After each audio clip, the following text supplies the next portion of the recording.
Entonces, chicos, me confirman si están viendo las diapositivas, si ven las diapositivas.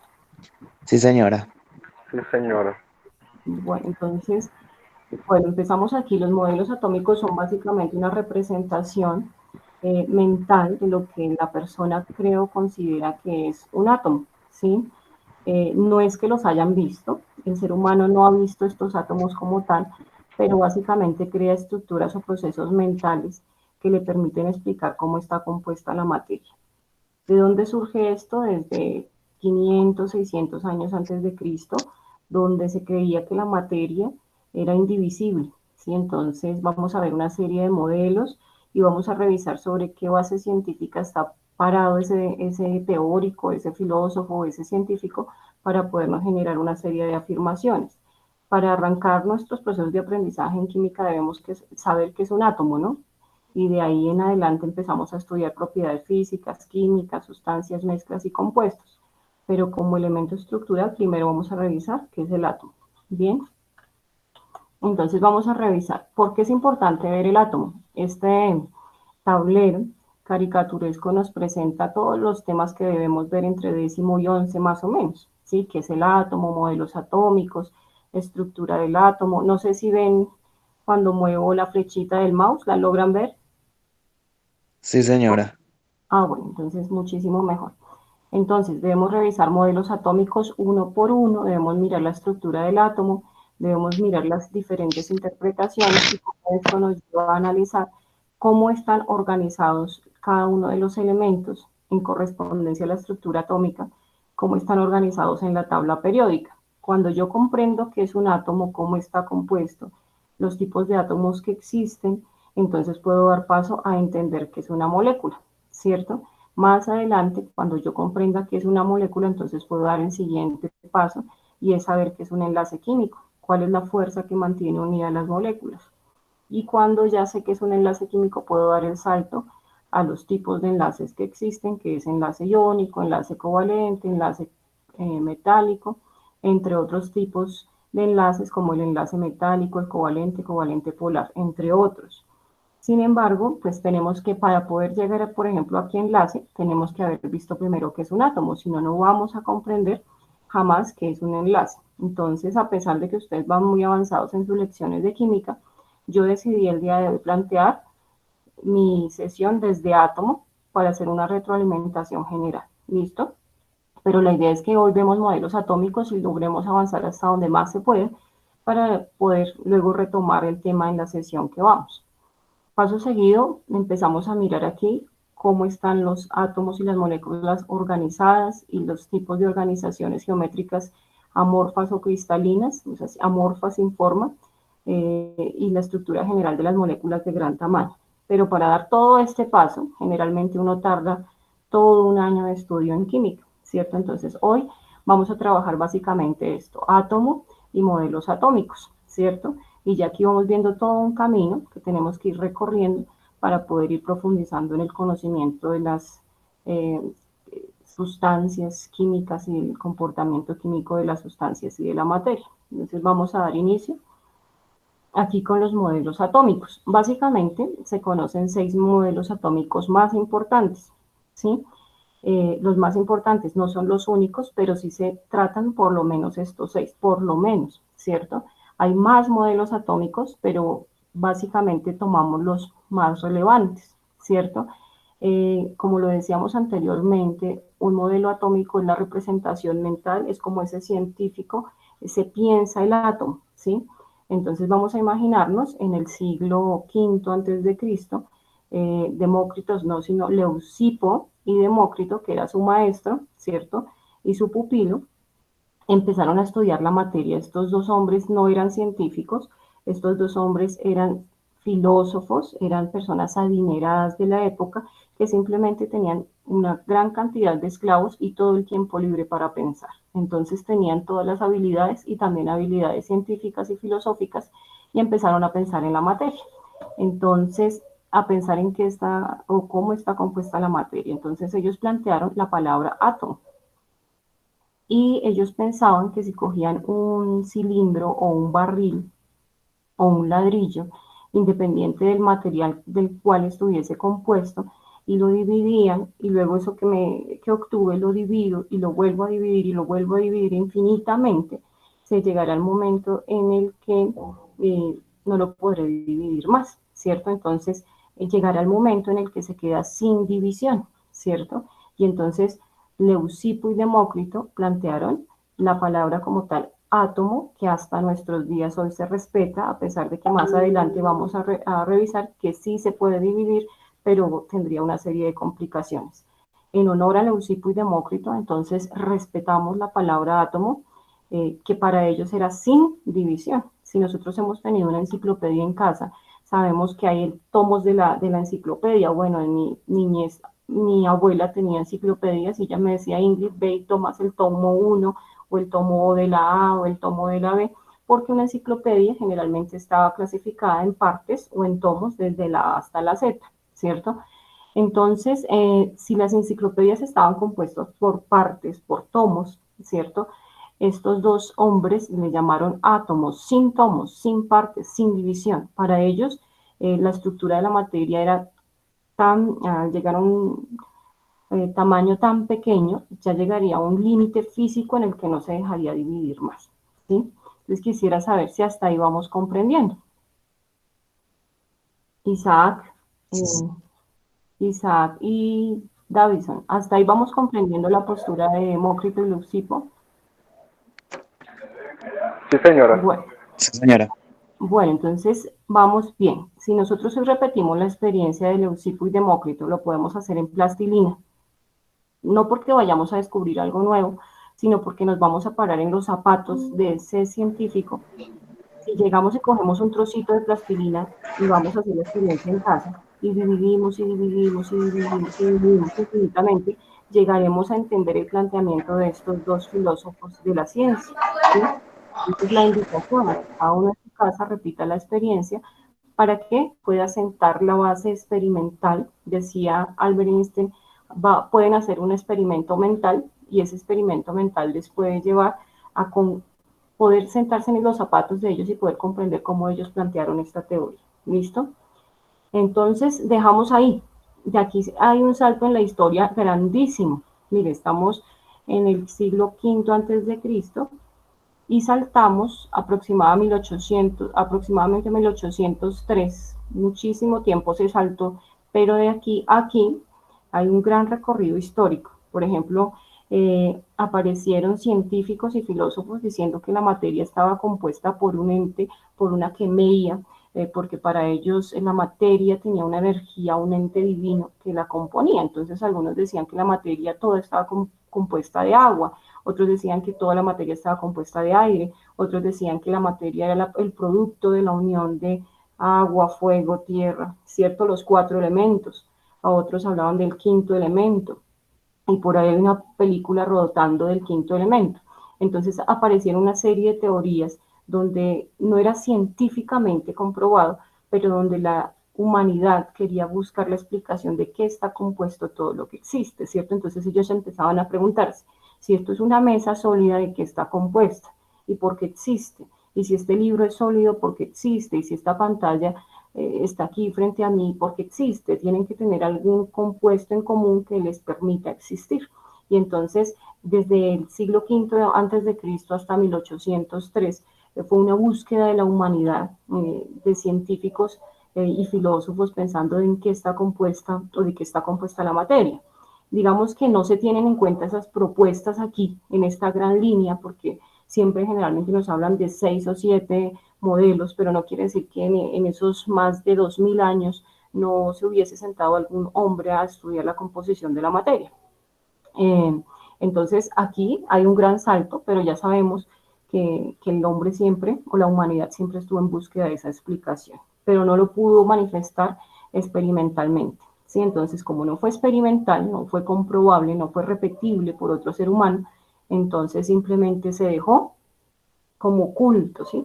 Pero si nosotros leemos libros de historia, por ejemplo, la breve historia de la química, podemos hacer ese seguimiento, cómo la humanidad se ha estado esforzando desde siempre por buscar la explicación a por qué existe todo lo que existe, ¿sí? Pues entonces, pues más adelante revisaremos otros aspectos.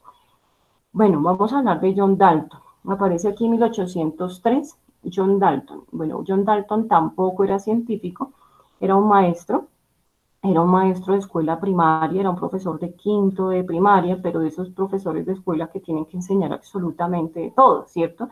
Era un todero, era muy astuto porque enseñaba de todo, pero él tenía habilidades científicas y le encantaba dibujar. Entonces él tenía una agendita y él empezaba a reflexionar en y de qué está compuesta la materia, ¿cierto? Entonces él retomó la palabra de Leucipo y Demócrito y volvió a traer la palabra átomo y dibujó el átomo como esta esfera que vemos aquí, ¿sí? Como una esfera sólida, irrompible, ¿sí?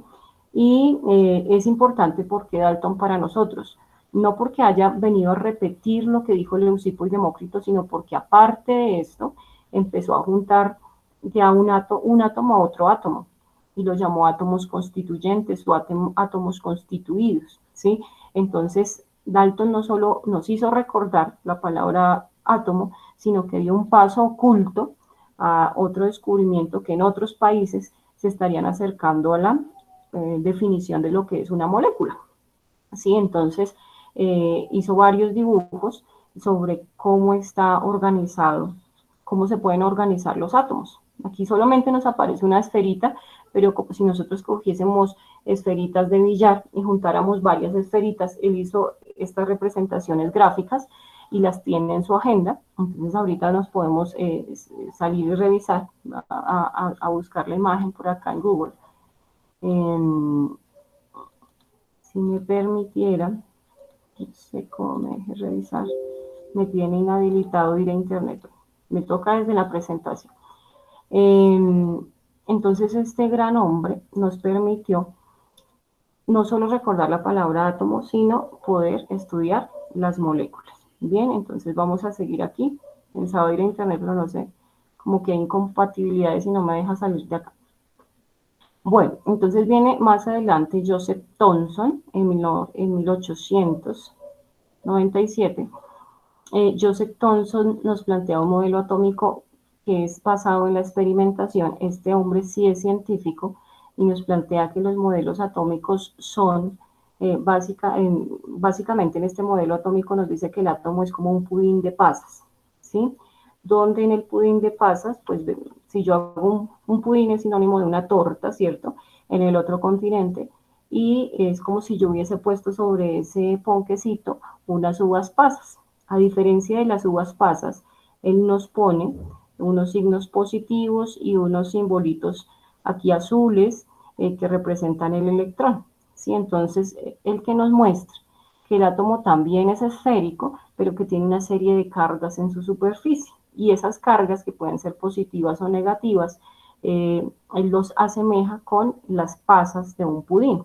Sin embargo, pues él nos regala este gran esquema y con base en ese esquema, entonces, aunque es errado, a la fecha de hoy lo que propuso Thomson es errado, porque más adelante Rutherford vino y lo desmintió, nos dejó un gran aporte y es reconocer que el átomo no era solamente sólido, como lo dijo Dalton, sino que el átomo tenía partículas constituyentes, ¿cierto? Que tenía protones, que tenía electrones y que flotaban en su superficie de alguna manera. Entonces esto ya lleva a la humanidad a dar un paso considerable y es entender que pues es un átomo que podría ser divisible, ¿sí? Porque ya tiene partículas y si tiene partículas habría la posibilidad de la divisibilidad. Entonces empieza a hacer un cambio estructural en la mente de la humanidad y es empezar a entender, venga, el átomo sin división, pero ya le estoy encontrando partículas, entonces qué tan cierto es eso de la divisibilidad. Y entonces, pues bueno, se deja el planteamiento de Joseph Thomson, sin embargo, vamos avanzando conceptualmente y es reconocer que hay unas partículas en la superficie del átomo. Bien, de Joseph Thomson viene ahora nuestro científico Rutherford, que nos plantea que sí, que el átomo, a diferencia del átomo de Thomson, pues puede tener forma esférica, pero más que esférica, tiene unas órbitas. Entonces el gran aporte de Rutherford es que nos muestra unas órbitas, pero aparte de las órbitas, ya nos muestra que ciertas partículas no flotan en la superficie, sino que, como nos muestra Thomson, que aquí que hay unas partículas flotando en la superficie, Rutherford nos muestra que hay unos electrones, ¿cierto?, flotando en la superficie y nos muestra que hay un núcleo. ¿Y cómo descubre Rutherford que existe un núcleo? No sé si a veces ustedes han jugado con un láser y uno empieza a iluminar con un láser una trayectoria, ¿cierto? Pero si encuentra un espejo, ¿cierto? La trayectoria del láser cambia de ángulo, ¿cierto? Y la proyección del láser, pues se proyecta, qué sé yo, en otra pared o se proyecta en otro lado. Rutherford hizo un experimento similar al que les estoy explicando con el láser, pero a diferencia de un láser, él lo que hacía era bombardear láminas de oro y el haz de luz, que no era un láser, sino eran núcleos de helio. Él lo bombardeaba con núcleos de helio, una laminilla de oro, y él esperaba que los núcleos de helio simplemente llegasen y atravesaran directamente el átomo, pero descubrió que los átomos, sus proyectiles, que sus átomos de helio, en vez de seguir en línea recta, ¿cierto? Los átomos de helio llegaban y se chocaban con una superficie y cambiaban de ángulo, ¿sí? Y entonces él experimentaba y experimentaba, y detrás de la laminilla de oro, digamos aquí, tenía, qué sé yo, un lector, un sensor, y él se daba cuenta que ciertos núcleos chocaban con el núcleo del átomo, ciertos núcleos de helio chocaban con el núcleo del átomo de oro que estaba analizando y cambiaban el ángulo de trayectoria, se proyectaban por acá, por decirlo. Pero otros tantos átomos de helio proyectados atravesaban todas estas regiones de los orbitales y llegaban en línea recta, ¿sí? Pero entonces empezó a haber una serie de imágenes que le permitían entender que algunos átomos de helio llegaban al núcleo, se desviaban, y otros átomos de helio llegaban y seguían su trayectoria en línea recta. Eso que le permitió concluir a Rutherford que había algo con lo que esos átomos chocaban, ¿cierto? Y que cambiaban su ángulo, lo que le llevó a deducir que un átomo tenía que tener núcleo, ¿sí? Él dedujo que los átomos tenían núcleo por ese fenómeno que se manifestaba entre ese proyectil que llegaba aquí y desviaba su trayectoria. Eso le llevó a él a imaginar, porque él nunca, mejor dicho, un ser humano nunca ha visto el núcleo de un átomo, pero ha llegado a estas deducciones a partir de análisis obtenidos a partir del análisis de otros experimentos y de otros resultados. Lo que veía Rutherford era simplemente una laminilla que le decía, llegó un átomo de helio por acá, otro átomo de helio por acá, otro átomo de helio por acá, y otras marquitas muy pequeñas de átomos que vinieron en línea recta. De eso él pudo deducir que existía un núcleo y que ese núcleo tenía cargas positivas, porque los núcleos de helio también eran de cargas positivas. No sé si ustedes alguna vez han escuchado que todo lo que es similar, hay una ley universal que dice que todo lo que es similar se repele, ¿sí? Entonces, y todo lo que es opuesto se atrae. Entonces, digamos que con las partículas subatómicas ocurre exactamente lo mismo. El átomo de helio con el que bombardearon este átomo viene con carga positiva. Y al encontrarse con un núcleo cargado positivamente, pues ¿qué va a hacer? Chocar y repeler, irse lo más lejos posible, ¿cierto? Distinto si este núcleo, en vez de ser positivo, hubiese sido negativo. Si hubiese sido negativo, simplemente este átomo de helio cargado positivamente habría llegado y habría sido atraído con tanta energía que tal vez se hubiese quedado acá, ¿cierto? Entonces ese fue el gran descubrimiento de Rutherford, que había algo aquí con una carga positiva tan grande que permitía que ese proyectil llegase, se chocara y desviara su trayectoria. Y gracias a eso, cualquier ser humano no es capaz de analizar con tanta facilidad. Él planteó que todo átomo tenía que tener su núcleo. Y aparte de que tenía que tener un núcleo, también planteó que ese núcleo tenía cargas positivas de gran tamaño, a lo cual él llamó protones. Pero entonces él también dijo, pero si todos son protones, entonces no existiría un átomo como tal, porque si todos son positivos, pues terminarían separándose, ¿cierto? Los protones. Entonces también se arriesgó a plantear que el núcleo del átomo, aparte de tener protones, tenía otra partícula subatómica a la cual denominaron neutrón, que es una partícula subatómica que está en el núcleo del átomo, que no tiene carga, pero que le ayuda a neutralizar las cargas positivas de sus protones. Entonces es esa partícula que neutraliza las cargas y permite entonces que un gran conjunto de neutrones puedan estar juntos sin que esa energía de repelerse los lleve a salir disparados a cada uno en distintas direcciones, como ocurre en otras situaciones. Entonces Rutherford, imagínense cómo nos hace un planteamiento tan grande, simplemente por haber proyectado átomos de helio de carga positiva, ¿cierto? Aportes de Rutherford. Entonces, que existe un núcleo, que el núcleo tiene cargas positivas, a los cuales llamó protones, que el núcleo tiene partículas neutras, a los cuales llamó neutrones, y que aparte también habían unas cargas negativas, como decía Thomson, pero que esas cargas no estaban en el núcleo, sino que se encontraban dispersas en el espacio, que no había la exactitud para decir en dónde estaban, pero que estaban dispersas en el espacio, y hasta ahí llegó Rutherford. Digamos que sus esfuerzos se centraron más en explicar el núcleo del átomo, y pues no negó jamás que existieran los electrones, pero no le dio un énfasis investigativo a los electrones. Entonces deja ese punto, su punto débil en Rutherford es el no haber estudiado los electrones, y ya para 1913 entonces viene Niels Bohr a tomar ese punto débil de Rutherford y a complementar las ideas. Entonces vamos a mirar qué planteamiento nos da Rutherford. Niels Bohr. Niels Bohr acepta completamente lo que dice Rutherford respecto al núcleo del átomo. Él no le debate, él acepta totalmente que hay un núcleo, que el núcleo está hecho de protones y de neutrones. Y empieza a estudiar entonces los electrones que están en la periferia, ¿cierto? Entonces Niels Bohr propone el modelo planetario. Ese modelo planetario nos dice que existe un núcleo de gran tamaño, que la masa de ese átomo, el 99% en masa de un átomo está concentrado en el núcleo del átomo, y el 1% en masa está compuesto de electrones. ¿Y en dónde están los electrones? Están en la periferia. ¿Y la periferia en dónde? ¿En cualquier lado? No, tampoco. Están en la periferia desplazándose a través de órbitas circulares alrededor del núcleo. ¿Sí? Entonces, Niels Bohr nos propone que el átomo tiene una serie de órbitas, ¿cierto? U orbitales, aquí los vemos bien dibujaditos, donde se encuentran los electrones flotando o viajando alrededor del núcleo del átomo a velocidades impresionantes. Tampoco se puede ver un electrón viajando, porque viajan a velocidades tan altas que llegan casi a la velocidad de la luz. Entonces, estos electrones siempre están viajando a velocidades altísimas, tan cercanas a la velocidad, casi a la velocidad de la luz. Bueno, por otro lado, también nos plantea Niels Bohr que no es que yo tenga un orbital y en un orbital voy a meter 100 electrones o 20 electrones o 5 electrones.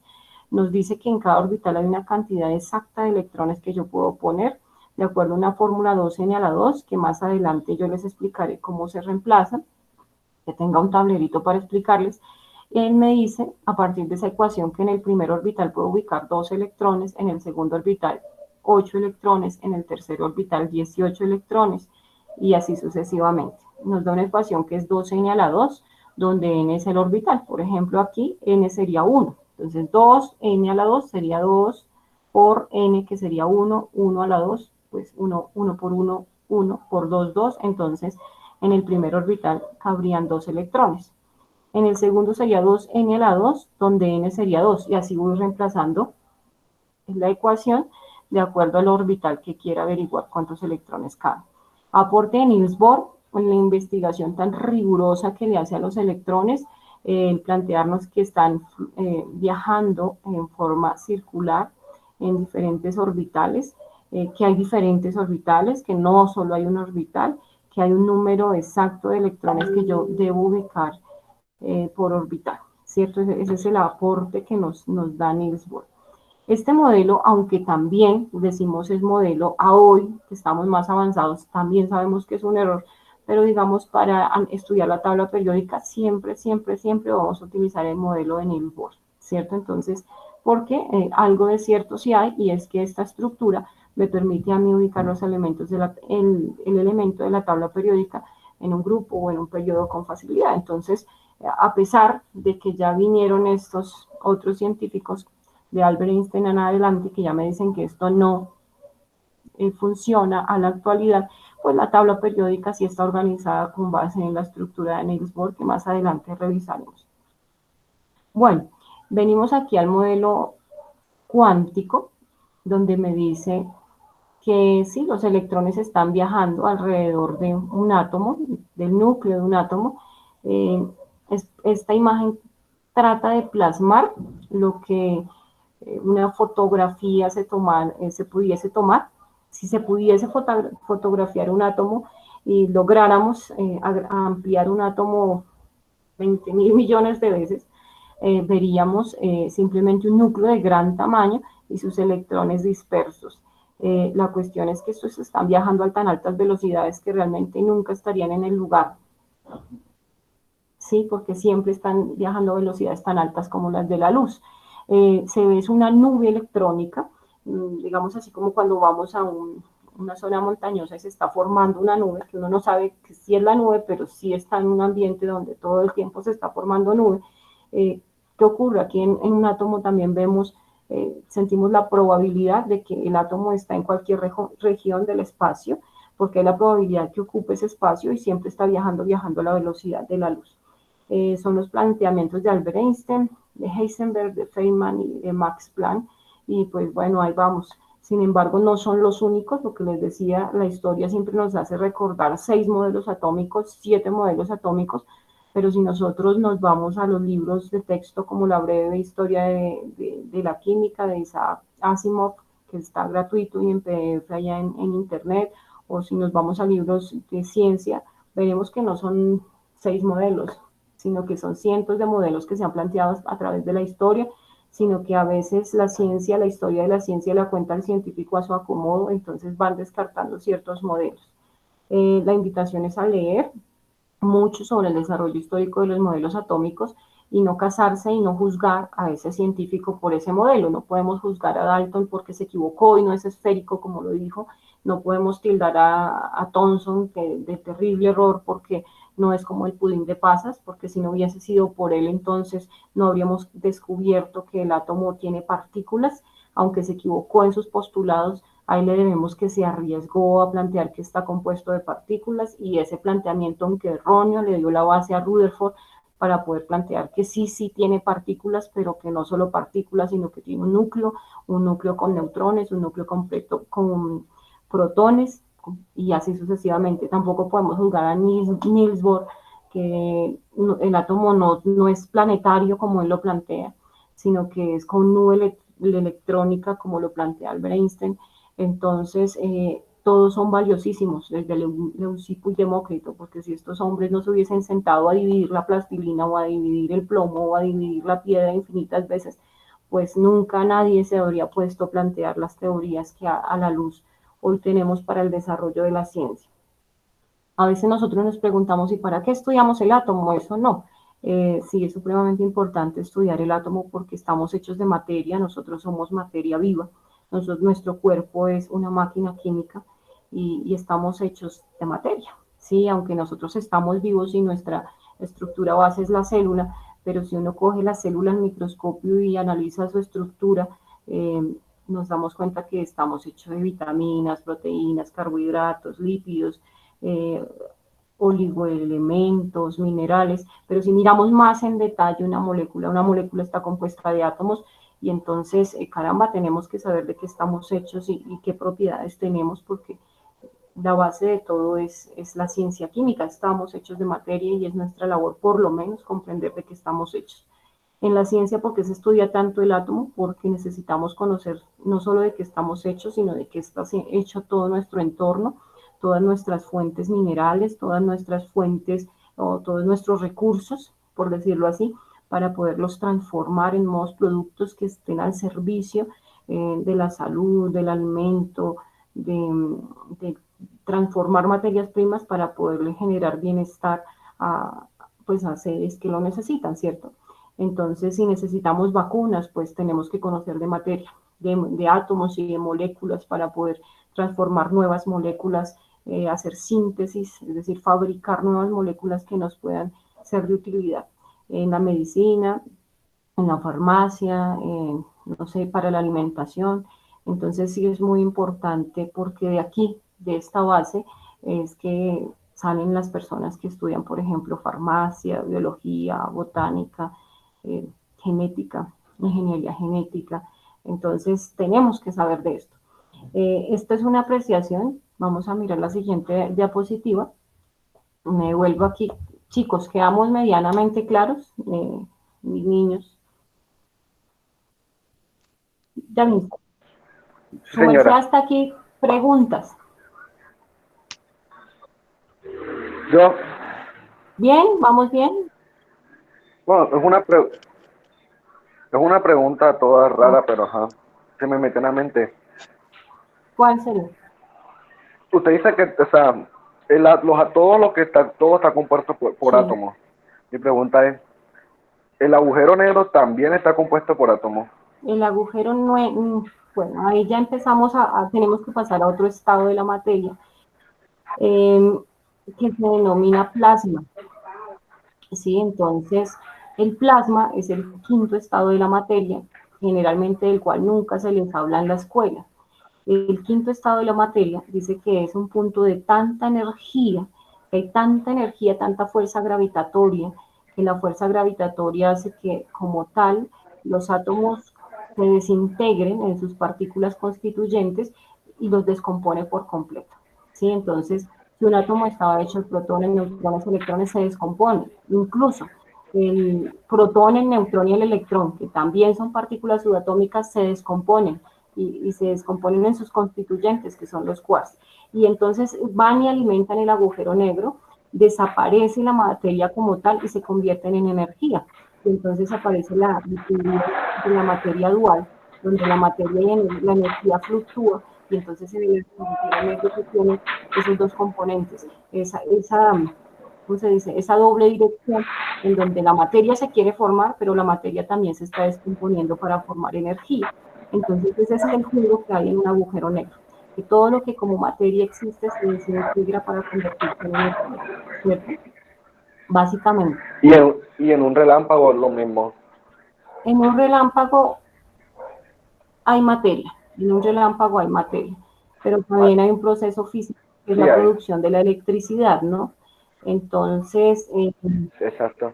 digamos que es un choque energético que nos produce eh, digamos a nivel químico, yo manejo el relámpago a nivel químico, cuando hay relámpagos se forma una molécula que se llama ozono, imagínate. Entonces en el aire puede haber oxígeno, O2 gaseoso, y pueden haber radicales libres de oxígeno, y ese choque eléctrico que produce la luz me ayuda a fabricar moléculas de ozono. Entonces, ¿dónde se produce ozono? No en un laboratorio, sino cada vez que hay relámpagos, se produce esa molécula de ozono, pues por supuesto ir a hacer y vaya a la estratosfera a alimentar la capa de ozono. ¿Sí? Yo conozco el relámpago desde la parte química. Desde la parte física solo te puedo argumentar que forma, que es un voltaje que se forma por diferente choque eléctrico, ¿sí? Pero allí sí hay átomos, claro. Incluso hay reacciones químicas en un relámpago, la reacción de dos sustancias, como le digo yo. Señor, otra pregunta. Señor, Usted estaba ahorita hablando de los electrones, ajá, hay un debido número en en un objeto determinado, hay un número de electrones, si ese objeto tiene. La pregunta es, ¿puede un objeto o puede tener más de lo que debe tener electrones? sí, pues lo que sucede es que, y yo creo que con la siguiente diapositiva podemos hacer énfasis en eso. Un elemento tiene una cantidad fija de electrones. Por ejemplo, el hidrógeno con número atómico 1, si tiene la tabla periódica ahí, o no sé si yo la haya pegado acá. Ah, bueno, mira, aquí sí estamos viendo la diapositiva. Sí, señora. Bueno, entonces pues nos saltamos con esa pregunta. Cada elemento, por ejemplo, el átomo de hidrógeno, tiene un número atómico, ¿sí? es este, el 1. ¿Y ese 1 qué significa? Significa, bueno, este dibujo no sirve mucho, significa que el átomo va a tener, pues no pegué el átomo de los números, pero bueno, significa, este 1 significa que va a tener un protón y un neutrón en el núcleo, ¿sí? Pero a su vez va a tener un electrón flotando en la periferia, ¿sí? ¿De dónde saco esa información? De la tabla periódica. La tabla periódica me da ese dato. Voy a ir aquí al helio. El helio tiene un número atómico que es el 2, ¿sí? Entonces este 2 quiere decir que el átomo de helio va a tener 2 protones, 2 neutrones y 2 electrones. ¿Los electrones dónde? Pues flotando en la periferia, pero no en cualquier lugar, sino en un orbital específico, ¿sí? Y así sucesivamente, si nosotros miramos la tabla periódica, entonces vamos a ver que hay unos números atómicos, mira, el 1, el 2, el 3, el 4, y así sucesivamente, ¿no? 5, 6, 7, 8, 9, 10, 11, 12, 13, 14, Mm, ¿cierto? Entonces, vale, gracias, señor. hasta el 118, en orden. Si nos damos cuenta, están en orden. Entonces, ese datico me da cuenta a mí de la cantidad de protones, neutrones y electrones que tiene cada uno. Se me Sí, pregunta, señor, vale, gracias. por ejemplo, pensemos en el helio. El helio tiene 2 electrones flotando en la periferia. Se me pregunta, ¿será que el helio, bajemos la pregunta del helio, ¿será que el helio puede tener más electrones de lo que normalmente debe tener? ¿O será que el helio puede Ajá, tener menos electrones de lo que normalmente puede tener? ¿Cierto? Entonces, sí. normalmente debe tener 2, pero pueden darse los casos en el que el helio pierda un electrón, ¿sí? O en el que el helio gane un electrón. Y entonces ese es otro compuesto que se llaman los cationes o los aniones, que ya es un paso más adelante que tenemos que ver cuando revisemos reacciones químicas, ¿sí? Entonces vamos a mirar, por ejemplo, el litio. Miremos aquí el litio. El litio normalmente tiene 3 electrones, pero puede perder un electrón. Se queda con 2 para sí mismo y regala un electrón y se lo puede regalar a cualquiera.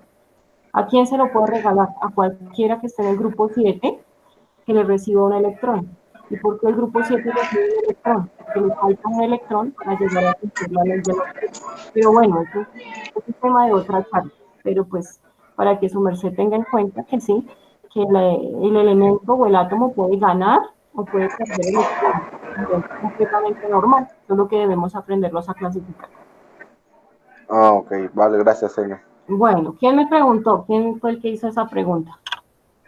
Yo, Isaac. Isaac. Listo, Isaac. Listo, Isaac. Bueno, nos devolvemos aquí. No sé cómo estamos de tiempo. Uy. Bueno, vamos a devolvernos aquí a esta estructura del átomo. Entonces recordamos, todo átomo tiene un núcleo, como nos lo planteaba Rutherford.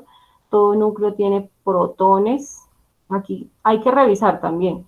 Eh, Cada libro le da un color diferente, entonces tenemos que mirar ese libro, qué color le está dando a los protones, qué color le está dando a los neutrones, qué color le está dando a los electrones, ¿cierto? Entonces tenemos que tener esa plasticidad mental para poder comprender cada libro que nos estén familiarizando. En este caso, los protones son de color rojo. Recordemos que los protones siempre tendrán una carga positiva. En esta imagen nos dicen que los neutrones son de color azul, ¿cierto? Y siempre su carga es neutra. ¿Qué hace el neutrón en el núcleo? Neutralizando cargas positivas para evitar que los protones, que todos son positivos, se repelan y salgan en direcciones opuestas, ¿sí? Y el electrón, ¿cierto? Los dibujaron aquí de color negro, son cargas negativas que siempre van a estar viajando en los distintos orbitales. Nunca los vamos a ver quietos como en la imagen, ¿no? Ellos están a toda velocidad, que lo único que veremos es una imagen muy borrosa. Si pudiésemos ampliar millones de veces un átomo, lo que veríamos es una imagen borrosa porque ellos van a altísimas velocidades y sería casi imposible lograr una fotografía de este estilo. ¿Listo? ¿Hasta ahí vamos claros?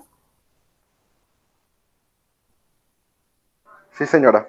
Bueno, Sí, entonces señora. pasamos. Okay. Vamos a tabla periódica. Entonces, ¿qué es la tabla periódica? Imagínense que ustedes han estudiado toda la vida de la naturaleza, toda la vida de la naturaleza, y tienen la información de la tabla de la naturaleza en toda la casa. papeles por aquí, papeles por allá, mejor dicho, ya no tienen espacio ni donde quedarse dormidos porque tienen toda la información de la naturaleza en su casa. Eso le pasó a los científicos. Para el año 1800 había información y enciclopedias por todo lado y ellos no sabían qué hacer con tanta información. Entonces aparecen personas, mentes muy especiales, especializadas en sistematizar, en organizar los números, y entonces empezaron a plantear modelos distintos de tabla periódica. Hoy vamos a hablar de esta tabla periódica en especial. Sin embargo, hemos tenido, al igual como lo hablamos en modelos atómicos, hemos tenido muchos planteamientos de tablas periódicas. Este es el producto final pulido y acabado, ¿sí? La que conocemos hoy. Pero también hemos tenido un proceso donde se han planteado distintas tablas periódicas, se han equivocado, las han vuelto a recoger, las han distribuido por todo el mundo y nuevamente se equivocaron, las mandaron a recoger, y este es como el producto acabado. Ya luego haremos una sesión solita de tabla periódica y revisaremos cada uno de esos aportes y cómo evolucionaron para llegar a esto. Entonces, ¿por qué me puse esta imagen de tabla periódica? Básicamente para que comprendamos que, imagínense en todo ese estudio que hicieron anteriormente sobre átomos, ¿cierto? Pero aparte de eso, también descubrieron que no solamente el átomo constituía la materia, ¿sí? La materia dicen que está constituida por el átomo pequeño, indivisible, indestructible, pero que todo lo que existe está hecho de átomos, pero para completar no hay un solo tipo de átomo, ¿sí? Sino que a la fecha hay más de 118 tipos de átomos diferentes, ¿sí? Y para nosotros, que somos afortunados, los tenemos condensados en esta maravilla que es la tabla periódica. Pero para nuestros antecesores les pasaba lo que les comentaba en el ejercicio anterior. Toda la información revuelta, no en la casa, sino en los centros de investigación, y no sabían cómo organizarla. Entonces apareció esta propiedad, esta habilidad de sistematizar y organizar los distintos átomos. Les decía yo aquí, está organizada en orden creciente de su número atómico, ¿sí? 1, 2, 3, 4, 5, 6, 7, 8, 9, 10, y de ahí en adelante, ¿cierto? Hasta el 118. Pero también aparecen por aquí otros numeritos, como así que el 57, profe, y el 71, usted está equivocada, ¿cierto? Y profe, ¿cómo así que el 89 y el 103 aquí? Profe, usted está equivocada. Entonces vamos a revisar, nos vamos a regalar 5 minuticos como para acercarnos un poco a la tabla periódica, y pues la tarea es que para la próxima pues hayamos por lo menos revisado un poco para tener preguntas puntuales sobre la tabla. Bueno, entonces la tabla periódica está organizada en grupos, que son estos que encontramos de manera vertical. Ellos están así en este grupo vertical porque tienen algunas propiedades físicas y químicas similares, es decir, que se asemejan o se parecen en su comportamiento químico. Bueno, yo no sé de fútbol, pero yo creería que a los arqueros tienen una forma de entrenamiento, ¿cierto? Porque tienen cierto tipo de hábitos, ¿cierto? O de maneras de atrapar el balón. Sin embargo, aquí está el grupo 1A, porque estos elementos tienen un comportamiento químico similar, ¿cierto? Los del grupo 2A tienen un comportamiento químico similar, y así sucesivamente con cada uno de los grupos de la tabla periódica. Vemos que aquí hay un 1, un palito en romanos, un 1A, 2A, y luego O, pero ¿por qué salto hasta acá? 3A, 4A, 5A, 6A, 7A y 8A. Sucede que hay una organización y son los grupos representativos. Los representativos siempre van a estar organizados con las A, ¿listo? Y van a haber unos que se denominan de transición o no representativos, que se representan con la letra B. Pero también están organizados en grupos. Entonces aquí, miren lo curioso. Grupo 1B, 2B y saltamos. Grupo 3B, 4B, 5B, 6B, 8B. ¿Listo? Bueno, esa es una organización por grupos, ¿sí? Hay otra manera de entenderla y se llama periodos, que son los horizontales, como los rengloncitos. Entonces, periodo 1, periodo 2, periodo 3, periodo 4, periodo 5, ¿cierto? 6 y 7. ¿Sí? Otro, por periodos. Entonces, es otra organización. También hay otra forma de organización y es por familias. Entonces, estos se llaman metales alcalinos, metales alcalinotérreos. Estos se llaman metales de transición. la familia del carbono, todos estos se llaman familia del carbono, familia del nitrógeno, por el primero que está aquí arriba, ¿no? Familia del oxígeno, familia del flúor, gases nobles, ¿sí? Es otra clasificación. Ahora, otra clasificación, por colores, profe, ¿y por qué las letras? Profe, ¿por qué este tiene la letra negra? Y profe, ¿por qué este tiene la letra azul? Profe, ¿y por qué este tiene la letra roja? Profe, ¿y por qué este tiene, pues no la letra negra, sino como los bordecitos? Miren, otra clasificación. Entonces, miren, si miramos el color de la letra, me está diciendo en qué estado lo encuentro en la naturaleza, ¿sí? Entonces yo les quiero preguntar aquí, bueno, ¿en qué? Vamos a mirar, aquí en este cuadrito, nos dice que si está como azul o morado, no sé qué color sea este, está en estado gaseoso. Si está en color rojo, dice que está en estado líquido. Si el color de la letra es negro, está en estado sólido. Si está bordeadita la letra, quiere decir que no está en la naturaleza, que es sintético, quiere decir que lo producen artificialmente en el laboratorio, que es inestable, que sobrevive por nanosegundos y se desintegra nuevamente. Es decir, sirvió para que ese científico se hiciera millonario por un descubrimiento, pero existe o coexiste por nanosegundos. ¿Listo? Bueno, entonces eso habla del estado de agregación. Entonces voy a hacerle una pregunta a Isaac. Isaac, ¿en qué estado de la materia se encuentra el potasio? Se me fue, Isaac. Repítame la pregunta. ¿En qué estado de la materia se encuentra el potasio? Ya va, no lo encuentro. Ah, ok. En la primera fila. Sí, está en la primera fila.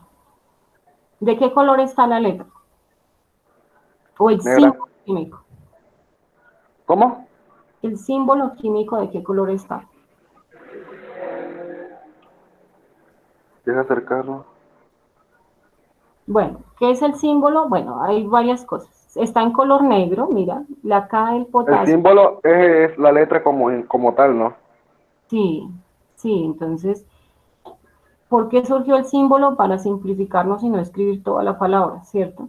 A veces el símbolo es simplemente la letra inicial, a veces el símbolo es la primera y segunda letra, y a veces, como en el hierro, el símbolo son las dos primeras letras de su nombre en latín, por ejemplo, ferrum. Ferrum era el nombre del hierro para los griegos o para los latinos. ¿Sí? Señor, ¿me puede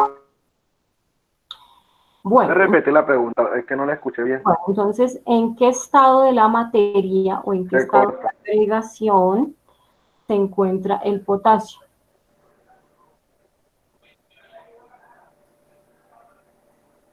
¿En qué estado de la materia? Sí,